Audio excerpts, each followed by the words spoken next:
അപ്പൊ ജീവമാതാ കാരുണ്യ ഭവനിലെ യൂട്യൂബ് ദമ്പതിമാരുമായി ബന്ധപ്പെട്ടുള്ള വിഷയത്തിൽ ഇപ്പൊ സ്ഥാപനത്തിനെതിരെ നിയമ നടപടി ഉണ്ടായിരിക്കുകയാണ് സുഹൃത്തുക്കളെ. സ്ഥാപനത്തിൽ ഇപ്പൊ നിലവിലുള്ള 22ഓളം വരുന്ന അന്തേവാസികളെ മറ്റൊരു സ്ഥാപനത്തിലേക്ക് മാറ്റി പാർപ്പിക്കാൻ ഇപ്പൊ തീരുമാനമായിട്ടുണ്ട്.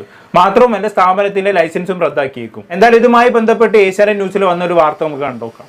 ഇനി പത്തനംതിട്ടയിൽ തന്നെ മറ്റൊരു വാർത്തയിലേക്കാണ്. പത്തനംതിട്ടയിലെ സ്വകാര്യ അനാഥാലയത്തിൽ നിന്നും പെൺകുട്ടികളെ മാറ്റാൻ തീരുമാനം.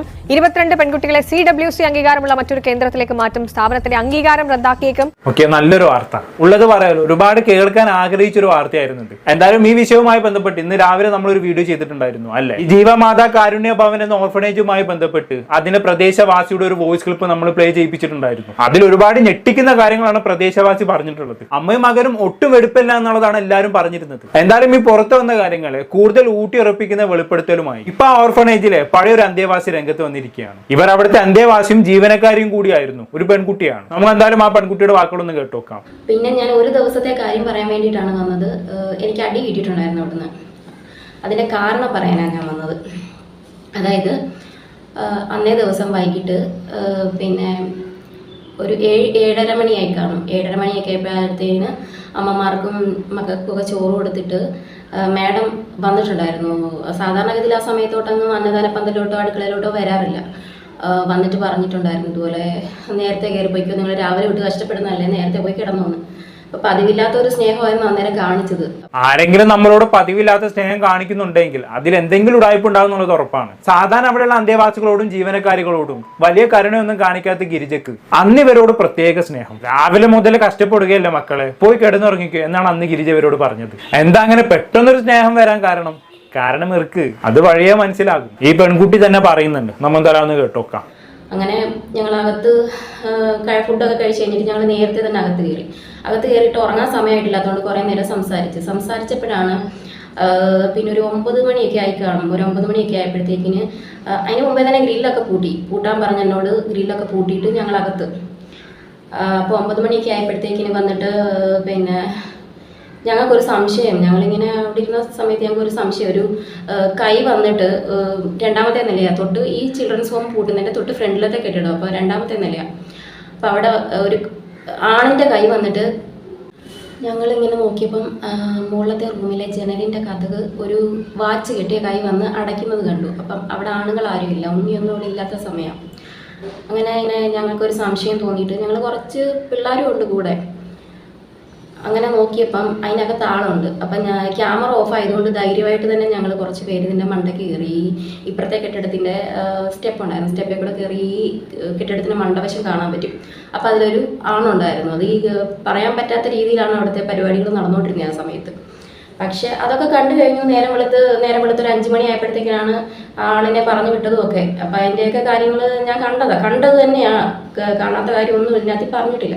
പറഞ്ഞത് മനസ്സിലായല്ലോ അല്ലെ. അന്ന് രാത്രി ഓർഫനേജിൽ ഒരു പുരുഷ സാന്നിധ്യം ഉണ്ടെന്ന് ഈ പെൺകുട്ടി കണ്ടെത്തി. പെൺകുട്ടി ഒറ്റക്കല്ല, വേറെയും കുട്ടികളുണ്ടായിരുന്നു. ഒരു റൂമിനകത്ത് ഒരു പുരുഷനെയും സ്ത്രീയുമാണ് ഇവർ കണ്ടതെന്നാണ് പറയുന്നത്. ആ പുരുഷൻ ആരാണെന്ന് ഈ കുട്ടി തന്നെ പിന്നീട് പറയുന്നുണ്ട്. അതിലേക്ക് നമുക്ക് വരാം. ഇനി ആ സ്ത്രീ ആരാണെന്ന് ഞങ്ങൾക്ക് പ്രത്യേകം പറഞ്ഞേണ്ട ആവശ്യമില്ലല്ലോ അല്ലെ. ഓൾറെഡി ഗിരിജ മാഡത്തിനെതിരെ ഇഷ്ടം പോലെ ആരോപണങ്ങൾ പുറത്തു വന്ന് കഴിഞ്ഞതാണ്. ഇന്ന് രാവിലത്തെ വീഡിയോ കണ്ടവർക്ക് മനസ്സിലാവും. അയൽവാസികളൊക്കെ അവരെ കുറിച്ച് പറയുന്നുണ്ടായിരുന്നല്ലോ. ഗിരിജ മാഡം ആളൊരു വെടുപ്പല്ല എന്നുള്ളതാണ് എല്ലാവരും പറഞ്ഞു വെക്കുന്നത്. അയൽവാസി പറഞ്ഞതും ഈ പെൺകുട്ടി പറഞ്ഞതും കൂടി ചേർത്ത് വെച്ച് നോക്കുമ്പോൾ എല്ലാവർക്കും ഏകദേശം ഒരു ചിത്രം കിട്ടി കാണുമല്ലോ അല്ലെ. എന്തായാലും തൽക്കാലം അതിനെ കുറിച്ച് കൂടുതലൊന്നും ഞാൻ പറയുന്നില്ല. എന്തായാലും ഈ പെൺകുട്ടിക്ക് പറയാനുള്ള ബാക്കിയോട് കേട്ടോക്കാം. അതിനുശേഷം രാവിലെ ഒരു കുറേ സമയമൊക്കെ കഴിഞ്ഞ് കഴിഞ്ഞപ്പോഴത്തേക്കിന് മാഡം വന്നിട്ട് പറഞ്ഞു ഇതുപോലെ ഗോപി എൻ്റെ ജാരനെ കണ്ടോന്ന്. എൻ്റെ ജാരനെ നോക്കിയിരിക്കുമായിരുന്നു നീന്ന്. ഞാൻ സത്യം പറഞ്ഞാൽ ഷോക്കായിപ്പോയി. കാരണം ഞാൻ കണ്ടു എന്നല്ലാതെ ഞാൻ ഇതിനെപ്പറ്റി ചോദിക്കാനേ പോയിട്ടില്ല. ഞാൻ ചോദിച്ചു കഴിഞ്ഞാൽ എൻ്റെ തല പോകത്തില്ലേ, ഞാൻ ചോദിക്കാൻ പോകും. അപ്പം പിള്ളേരുടെ എന്തോ പ്രശ്നം വന്നപ്പോൾ പിള്ളേരിൽ ആരോ പറഞ്ഞതാണ്, എനിക്ക് തോന്നുന്നു, അങ്ങനെയാണോ തോന്നുന്നു, അവരോട് പറഞ്ഞിട്ടുണ്ടായിരുന്നു. പക്ഷെ അതിൽ എൻ്റെ പേര് മാത്രമേ വന്നുള്ളൂ. ഞാൻ അങ്ങനെ പറഞ്ഞു, ഞാൻ ജാരനെ കണ്ടു എന്ന് പറഞ്ഞത്. പക്ഷെ ഞാൻ അങ്ങനെ ഒരു വാക്ക് അവിടെ പറഞ്ഞിട്ടേ ഇല്ല. കണ്ടു എന്നുള്ളതേ ഉള്ളൂ. ഞാൻ അതിലൊരു വാക്ക് പോലും വരെ പറയാൻ പോയിട്ടില്ല. അതിനുശേഷം കുറച്ച് കഴിഞ്ഞപ്പോഴത്തേക്കിന് ബന്ധുക്കളും ഒക്കെ വന്ന് പിന്നെ വൈകിട്ടായപ്പോഴത്തേക്കിന് എല്ലാവരും ഉണ്ട്. അവരുടെ കുറച്ച് സ്റ്റാഫുകളും പിന്നെ ബന്ധുക്കളും എല്ലാം കൂടെ വന്ന് രാത്രിയിൽ എന്നെ ഒരുപാട് അടിച്ചെടുത്ത് അലമാരിക്കകത്ത് കയറ്റി. അതൊക്കെ കുറച്ച് കുഞ്ഞുങ്ങൾ കണ്ടുകൊണ്ടിരിപ്പുണ്ട്. അന്ന് കണ്ണു നിറഞ്ഞ കുഞ്ഞുങ്ങൾ കുറച്ച് പേരുണ്ട്, പൊടി പിള്ളേരൊക്കെ. അടിച്ചെടുത്ത് എന്നെ അകത്ത് കയറ്റിയിട്ട് എൻ്റെ മക്കളും നോക്കിയിരുന്ന് കരയുക. എന്നിട്ട് എന്നോട് പറയുക, നിനക്കെതിരെ ഞാൻ പീഡന കേസ് കൊടുക്കും, ഇവിടുത്തെ എത്രയോ പിള്ളേരെ കൊണ്ട് ഞാൻ എഴുതി ഒപ്പിടിപ്പിച്ച് വാങ്ങിച്ചിട്ടുണ്ട്, നീ ചിൽഡ്രൻസ് ഹോമിനകത്ത് ആണുങ്ങളെ കയറ്റുമെന്ന് പറയും. അങ്ങനെയൊക്കെ എന്തൊക്കെ പരാതി എന്നെ പറ്റി എടുത്തിട്ടുണ്ടെന്ന് പറഞ്ഞു. കൊള്ളാം. ബാധ്യയെ പ്രതിയാക്കുന്ന പരിപാടിയാണ് ഗിരിജ ചെയ്യാൻ ശ്രമിച്ചത്. തനിക്കെതിരെ ഉയർന്നു വരുന്ന ശബ്ദങ്ങളെ എങ്ങനെ അടിച്ചമർത്തണമെന്ന് ഗിരിജയ്ക്ക് നന്നായി അറിയാം. ഗിരിജയെയും ഒരു പുരുഷനെയും ഒരുമിച്ച് ഒരു റൂമിൽ കണ്ട സംഭവം ഈ പെൺകുട്ടി ആരോടും പറഞ്ഞിട്ടുണ്ടായിരുന്നില്ല. പക്ഷെ എന്നിട്ടും തൊട്ടടുത്ത ദിവസം രാവിലെ തന്നെ ഗിരിജ കാര്യം അറിഞ്ഞു. മിക്കവാറും അവിടെയുള്ള മറ്റുള്ള ജീവനക്കാർക്കിടയിൽ ഗിരിജയ്ക്ക് ചാരന്മാരുണ്ടാകും. അവരിലൂടെ ആയിരുന്നിരിക്കണം ഗിരിജ ഈ സംഭവം അറിഞ്ഞത്. ഇങ്ങനെ ഉടായ്പ പരിപാടികളുള്ള ആളുകൾ എപ്പോഴും ചെല്ലും ചെലവും കൊടുത്ത് കുറച്ച് ആളുകളെ തങ്ങളുടെ പക്ഷത്ത് നിർത്താറുണ്ട്, എന്തുണ്ടെങ്കിലും ഇവരെ സമയത്ത് അറിയിക്കാൻ വേണ്ടിയിട്ട്. സോ അങ്ങനെയാകാം ഇവർ ഇത് അറിഞ്ഞത്. എന്തായാലും അറിഞ്ഞപ്പോഴേക്കും ഫുൾ ബഹളമായി, ഈ കുട്ടിയെ ഉപദ്രവിക്കലായി. നിങ്ങൾ ആലോചിക്കണം, ഒരു അനാഥാലയത്തിൽ നടക്കുന്ന കാര്യങ്ങളാണ് ഇതൊക്കെ. ഇനി ഗിരിജയുടെ കൂടെ റൂമിലുണ്ടായിരുന്ന പുരുഷൻ ആരാണെന്ന് ഈ പെൺകുട്ടി പറയുന്നുണ്ട്. അതൊന്ന് കേട്ടോക്കാം. അപ്പോഴത്തേക്കിന് വളരെ ഭയം തോന്നി, വേറൊരു വഴിയും കാണുന്നില്ല. അപ്പം എങ്ങനെയെങ്കിലും നേരെ വെളുത്ത് അവിടെ നിന്ന് രക്ഷപ്പെടണമെന്നാണ് ഒരു വിചാരം ഉണ്ടായിരുന്നത്. വേറെ ഒന്നും എൻ്റെ മനസ്സിലുണ്ടായിരുന്നില്ല. ഞാൻ അതിനെപ്പറ്റി ചോദിച്ചിട്ടുമില്ല, ഒരു കാര്യങ്ങളും. ഇവർ ഇങ്ങോട്ട് വന്നിട്ട് എനിക്ക് അടിയും തന്നിട്ട് പറയുക, നീ എൻ്റെ ജാരനെ കണ്ടുവന്ന്. അങ്ങനെ പിന്നെ ഞാൻ അവിടുന്ന് രക്ഷപ്പെടുമായിരുന്നു ആദ്യത്തെ ട്രിപ്പ് പോയതിൽ. ആ സമയത്ത് കുറച്ച് സ്റ്റാഫുകളും ബന്ധുക്കളും ഒക്കെ എന്നെ ഉപദ്രവിച്ചിട്ടുണ്ടായിരുന്നു ഈ ഒരു കാരണത്തിൻ്റെ പേരിൽ. പക്ഷേ ഞാൻ കണ്ടതാണ്, എൻ്റെ കൺമുന്നിൽ ഞാൻ കണ്ടത് അതിനകത്തൊരാളുണ്ടായിരുന്നു. അതിൽ ചിൽഡ്രൻസ് ഹോമിൻ്റെ തൊട്ട് ഫ്രണ്ടിലത്തെ കെട്ടിടമാണ്, പുതിയ കെട്ടിടം. അപ്പോൾ വന്നിട്ടുണ്ടായിരുന്നത് ഒരു അവിടുത്തെ ഒരു സ്പോൺസർ തന്നെയാണ്. സ്പോൺസർ ആയതുകൊണ്ട് ഞാൻ അതിൻ്റെ പേര് പറയുന്നില്ല. എനിക്കത് പുറത്ത് അധികാരികൾ ചോദിച്ചാൽ ഞാൻ പറയാം. അന്നൊരു സ്പോൺസർ തന്നെയാണ് അവിടെ ഉണ്ടായിരുന്നത്. പകല് അവിടെ ഉണ്ടായിരുന്നു ആള്. വൈകിട്ടാണ് അതിൻ്റെ മുകളിൽ നിന്ന് കൈവച്ച് കഥ അടയ്ക്കുന്നത് ഞങ്ങൾ കണ്ടത്. പക്ഷേ ലാസ്റ്റ് വന്നപ്പോഴത്തേക്കിനും ഞാൻ ഒറ്റപ്പെട്ടു പോയി. അവസാനം ഞാൻ തന്നെയായി കുറ്റക്കാരി. ഇതൊന്നും പറയണമെന്ന് വിചാരിച്ചതല്ല. പറഞ്ഞു പോയത്, നമ്മളിനി അവിടെ കിടക്കുന്ന മനുഷ്യർക്ക് എന്തെങ്കിലും രക്ഷപ്പെടാനുള്ള വഴി ഉണ്ടെങ്കിൽ രക്ഷപ്പെട്ടോട്ടെ എന്ന് കരുതി പറഞ്ഞതാണ്. ഇത് ഇപ്പം തുറന്നു പറഞ്ഞതുകൊണ്ട് എനിക്ക് ഗുണമൊന്നും അല്ല കിട്ടാൻ പോകുന്നത്. ഈ സ്പോൺസർ ഉൾപ്പെടെ ഇവരുൾപ്പെടെ എന്നെ കൊല്ലാൻ ശ്രമിക്കാൻ മാത്രമേ ഉള്ളൂ. അപ്പം അതിനു മുമ്പ് ആരെങ്കിലും ഇതിനുള്ള നടപടി എടുക്കുന്നവരാരെങ്കിലും വന്ന് ചോദിച്ചാൽ ഞാൻ നേരിട്ട് മൊഴി നൽകുന്നതായിരിക്കും. ഓക്കെ, കേട്ടല്ലോ.